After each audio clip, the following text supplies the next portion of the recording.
우리의 인생에는 여러 가지 시험과 고난이 찾아옵니다. 그런데 중요한 것은 이 고난이 어디서부터 온 것인지를 분별하는 것입니다. 내가 저지른 실수로 생긴 결과인지, 세상에서 오는 어려움인지, 아니면 하나님께서 주시는 시험인지를 구별할 수 있어야 합니다. 왜냐하면 같은 상황이라도 그 의미를 다르게 받아들일 수 있기 때문입니다. 예를 들어 전쟁의 포로가 하루에 두부 하나만 먹는다면 그는 이것을 고문이라 말할 것입니다. 하지만 다이어트를 결심한 사람이 스스로 하루에 두부 하나만 먹는다면 그것은 전혀 고통이 되지 않습니다. 환경은 같아도 목적과 시선이 다르면 고난의 무게도 달라집니다. 우리 삶에 찾아오는 고난도 마찬가지입니다. 어떤 고난은 우리의 잘못에서 오고 어떤 고난은 세상이 주는 시련이기도 하지만 때로는 하나님께서 허락하신 시험일 수 있습니다. 그렇다면 중요한 것은 지금 내가 겪고 있는 이 상황을 어떻게 바라보느냐입니다. 그래서 오늘은 하나님께 크게 쓰임받고 축복을 받은 믿음의 사람들이 어떤 시험을 겪었는지를 함께 살펴보려고 합니다. 그들의 시험을 돌아보며 우리에게 찾아오는 시험의 의미도 다시 생각해 볼 수 있을 것입니다. 그리고 하나님께서 왜 이런 시간을 허락하셨는지를 조금은 더 깊이 이해하게 될 것입니다. 오늘의 말씀이 여러분들의 신앙에 도움이 되기를 바랍니다. 첫째, 하나님은 하나님을 가장 많이 사랑하는가를 시험하십니다. 우리는 살아가면서 많은 선택을 하게 됩니다. 때로는 아주 작은 결정이지만 어떤 선택은 내 인생 전체를 바꾸는 중요한 결단이 되기도 합니다. 그리고 그 선택을 할 때 무엇을 가장 소중하게 여기는지가 드러납니다. 신앙생활도 마찬가지입니다. 우리는 하나님을 사랑한다고 말하지만 실제로 하나님보다 더 중요하게 생각하는 것이 있을 수 있습니다. 가족, 자녀, 돈, 내가 쌓아온 자리나 꿈 또는 사람들의 인정이 그 자리에 있을 수 있습니다.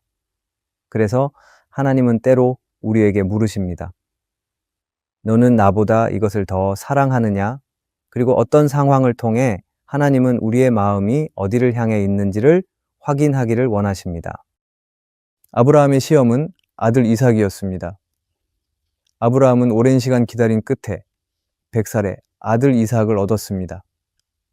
그런데 하나님은 그 이삭을 번제로 바치라고 하셨습니다. 그리고 아브라함은 하나님의 명령에 아무 말 없이 순종했습니다. 아브라함은 이삭과 함께 모리아 산으로 올라가고 제단을 쌓고 이삭을 올립니다. 그리고 칼을 들어 이삭을 죽이려는 순간 하나님께서 그를 멈추십니다. 그리고 이제야 네가 나를 경외하는 줄을 내가 아노라고 말씀하십니다. 그렇게 하나님은 아브라함이 이삭보다 하나님을 더 사랑한다는 것을 보셨습니다. 그리고 그 믿음을 통해 하나님은 아브라함에게 놀라운 복을 약속하십니다. 그 축복은 아브라함의 자손이 하늘의 별처럼 많아질 것이고 온 세상이 그를 통해 복을 받게 될 것이라는 것이었습니다.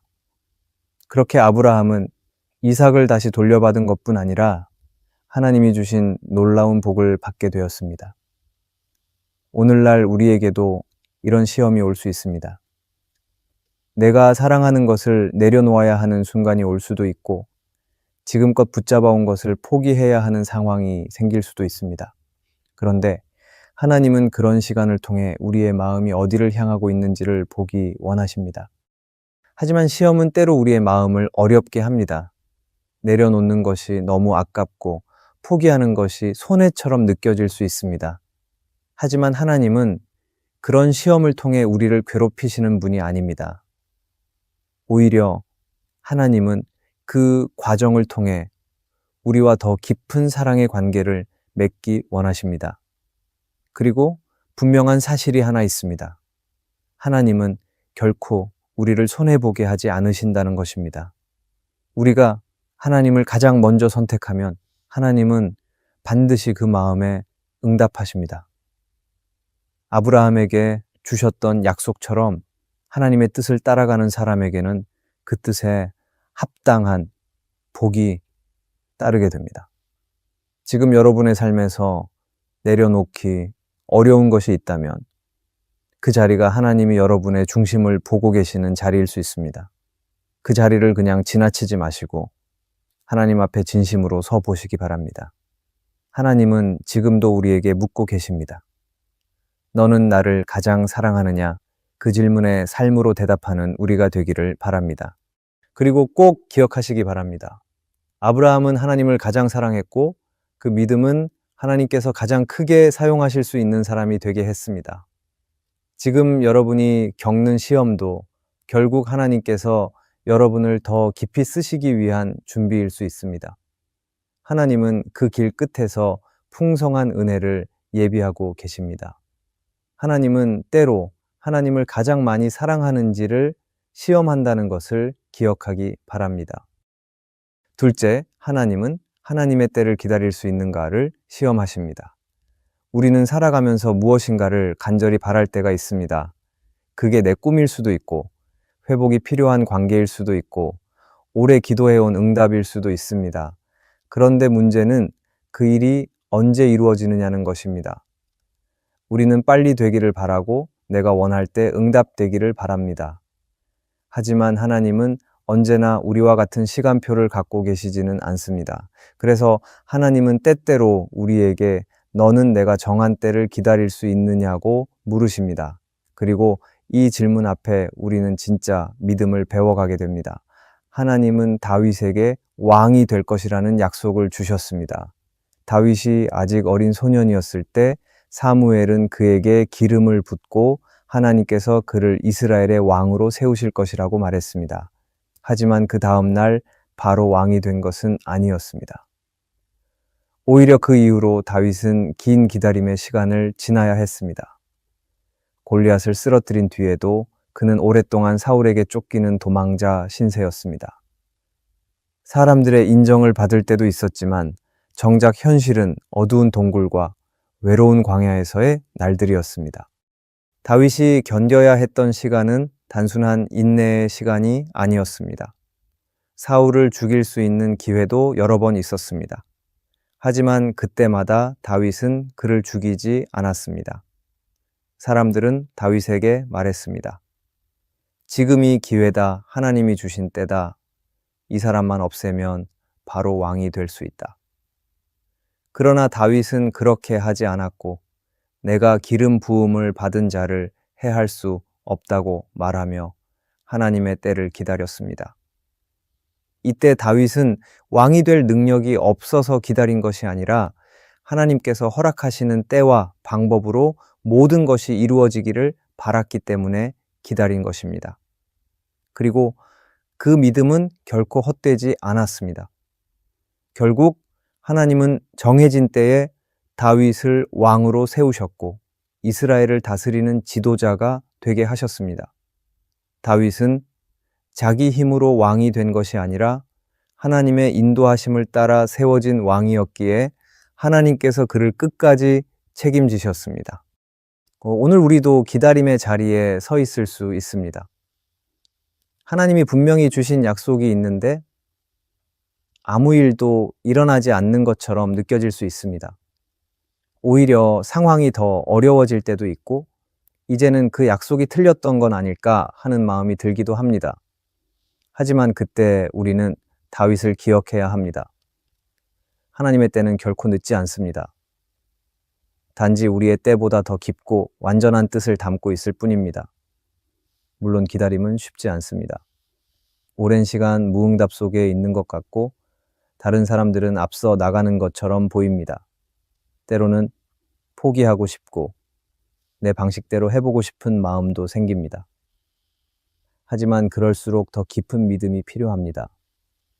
하나님을 믿는다는 것은 하나님이 일하실 때까지 멈추지 않고 기다리는 것을 포함하기 때문입니다. 지금 여러분이 기다리고 있는 것이 있습니까? 기도해도 변화되지 않는 상황, 아무 응답이 없는 것 같은 시간에 있습니까? 하지만 그 자리가 바로 하나님께서 여러분의 믿음을 보고 계시는 자리일 수 있습니다. 그렇기에 조급함보다 인내를 선택하기를 바랍니다. 그리고 하나님보다 앞서지 않는 우리가 되기를 바랍니다. 하나님은 그 기다림의 시간을 절대 헛되게 하지 않게 만드실 것입니다. 하나님은 우리의 기다림을 아시고 그 끝에 복을 준비해 두고 계실 것입니다. 우리가 하나님의 때를 기다릴 수 있기를 바랍니다. 셋째, 하나님은 고난 중에도 하나님을 향한 신뢰를 지킬 수 있는가를 시험하십니다. 우리는 살면서 예상하지 못한 고난을 만날 때가 있습니다. 아무런 이유 없이 찾아온 질병, 갑작스러운 실패, 가까운 사람에게 받은 상처, 그리고 설명할 수 없는 외로움과 무너짐. 그런 순간에 우리는 묻게 됩니다. 왜 이런 일이 나에게 일어나는 걸까? 하나님은 정말 나와 함께 계시는 걸까? 그리고 그 질문이 길어지면 어느새 하나님을 향한 신뢰마저 흔들리기도 합니다. 그럴 때 하나님은 우리에게 한 가지를 물으십니다. 너는 이 고난 속에서도 나를 신뢰할 수 있느냐? 이 질문은 단지 믿음을 확인하는 것이 아니라 하나님과의 관계를 더 깊이 세우는 자리로 우리를 초대하시는 것입니다. 욥은 하나님을 경외하며 정직하게 살던 사람이었습니다. 그런데 어느 날 갑자기 모든 것을 잃었습니다. 가진 재산도 자녀도 건강도 하루아침에 무너졌습니다. 친구들은 그에게 말했습니다. 너 뭔가 잘못한 게 있지 않느냐? 하나님이 너를 벌하신 거야. 하지만 욥은 자신이 이해할 수 없는 이 고난 속에서도 하나님을 향한 신뢰를 놓지 않으려고 애썼습니다. 물론 욥도 혼란스러웠습니다. 하나님께 따지고 싶었고 왜 이런 일이 벌어졌는지 알고 싶었습니다. 하지만 끝까지 하나님을 떠나지 않았습니다. 그리고 마침내 그는 고백합니다. 내가 전에 주에 대하여 귀로만 들었사오나 이제는 눈으로 주를 보옵나이다. 이 고백은 고난의 끝에서 나온 말이 아니라 고난을 통과하는 믿음 속에서 태어난 고백입니다. 그리고 하나님은 욥의 중심을 보셨고 그의 신뢰를 인정하셨습니다. 결국 욥은 이전보다 갑절의 복을 받게 되었습니다. 그의 재산은 회복되었고 더 큰 가족의 축복도 받았습니다. 그렇게 욥의 고난은 끝났고 인생은 하나님의 손에서 다시 일어나게 되었습니다. 오늘날 우리에게도 이런 시험이 찾아올 수 있습니다. 왜 이런 일이 일어났는지 이해되지 않는 시간을 만날 수 있습니다. 아무리 기도해도 변하지 않는 현실 앞에서 마음이 지치고 눈물이 마르지 않을 수도 있습니다. 하지만 그때 우리는 하나님의 시험 앞에 서게 됩니다. 그리고 하나님은 그 시간에 하나님을 신뢰하는지를 보고 계십니다. 우리가 가져야 하는 믿음은 고난이 없기 때문에 하나님을 잘 믿는 것이 아니라 고난 속에서도 하나님을 믿는 것입니다. 우리가 가져야 하는 믿음은 내가 원하는 대로 다 되어서 감사하는 것이 아니라 이해할 수 없는 시간에서도 감사하는 것입니다. 이것은 쉽지 않지만 이것이 바로 진짜 믿음이고 하나님이 기뻐하시는 믿음입니다. 혹시 지금 설명할 수 없는 고난 가운데 있습니까? 아무 잘못도 없는데 억울한 상황 속에 서 있습니까? 그렇다면 그 자리가 하나님이 나의 신뢰를 보고 계시는 자리일 수 있습니다. 그 자리에서 원망보다 신뢰를 선택할 수 있기를 바랍니다. 우리가 낙심보다 인내를 선택할 수 있기를 바랍니다. 넷째, 하나님은 세상 속에서도 신앙을 지킬 수 있는 용기가 있는가를 시험하십니다. 우리는 신앙을 마음으로만 지키는 것이 아니라 실제 삶 속에서 지켜야 합니다. 교회 안에서 하나님을 믿는 것은 어렵지 않습니다. 그러나 일상으로 나아가서 학교, 직장, 세상 사람들과의 관계 속에서 신앙을 드러내는 일은 훨씬 어렵습니다. 왜냐하면 세상은 언제나 우리에게 타협을 요구하고 믿음을 숨기라고 말하기 때문입니다. 그래서 하나님은 때때로 우리에게 이렇게 물으십니다. 너는 믿음을 드러내야 할 때 그 믿음을 부끄러워하지 않고 지킬 수 있느냐? 성경 속의 다니엘은 바로 그 시험 앞에 섰던 사람입니다. 그는 나라를 빼앗기고 포로로 끌려갔습니다. 말 그대로 모든 조건이 사라진 곳에서 오직 하나님만 붙잡고 살아야 했던 인물이었습니다. 바벨론 왕궁에서 높은 자리에 올랐지만 그는 세상의 권력과 유혹 앞에서 믿음을 타협하지 않았습니다. 다니엘은 누구보다도 바쁘고 중요한 자리에 있었지만 하루 3번씩 창문을 열고 하나님께 기도했습니다. 그 모습을 본 사람들이 다니엘을 함정에 빠뜨리기 위해 법을 만들었습니다. 왕 외에 다른 신에게 기도하면 사자굴에 던진다는 법이었습니다. 다니엘은 그 법이 만들어졌다는 것을 알면서도 여전히 기도하기를 멈추지 않았습니다. 결국 다니엘은 사자굴에 던져졌습니다. 하지만 하나님은 그 믿음을 외면하지 않으셨습니다. 하나님은 사자들의 입을 막으셨고 다니엘을 구해내셨습니다. 그 사건 이후 다니엘은 더 큰 존경을 받았고 바벨론과 바사 두 제국을 통틀어 신뢰받는 사람으로 세워졌습니다. 이 이야기는 우리에게 분명하게 말해줍니다. 하나님은 믿음을 타협하지 않고 지킨 사람을 외면하지 않으십니다. 다니엘은 자기 생명이 걸린 상황에서도 하나님을 선택했고 하나님은 그런 다니엘을 세상 속에서도 높이 들어 사용하셨습니다. 오늘 우리도 그런 자리에 설 수 있습니다. 신앙을 지키는 것이 오히려 불이익처럼 느껴질 수 있고 하나님을 믿는다고 말하는 것이 조롱받는 자리일 수도 있습니다.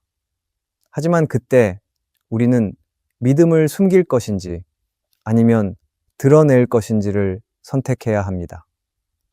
존 파이퍼는 그의 책 하나님을 기뻐하라에서 이렇게 말합니다. 하나님을 가장 영광스럽게 하는 삶은 하나님을 가장 기뻐하는 삶입니다. 이 말은 우리가 세상 한복판에서 하나님을 기뻐하고 그 기쁨을 선택할 때 하나님은 그 믿음을 기쁘게 받으신다는 것입니다. 지금 여러분은 어떤 자리에서 있습니까? 때로는 사람들의 시선이 부담스럽고 조용히 믿음을 숨기고 싶은 마음이 드는 자리에 있을 수 있지만 하나님은 그때 나의 믿음을 보십니다. 세상의 기준이 아니라 하나님의 뜻을 따르려는 중심을 하나님은 보기 원하십니다. 살다 보면 누구에게나 시험이 찾아옵니다. 어떤 시험은 우리를 힘들게 하고 어떤 시험은 오래도록 끝나지 않는 것처럼 느껴지기도 합니다.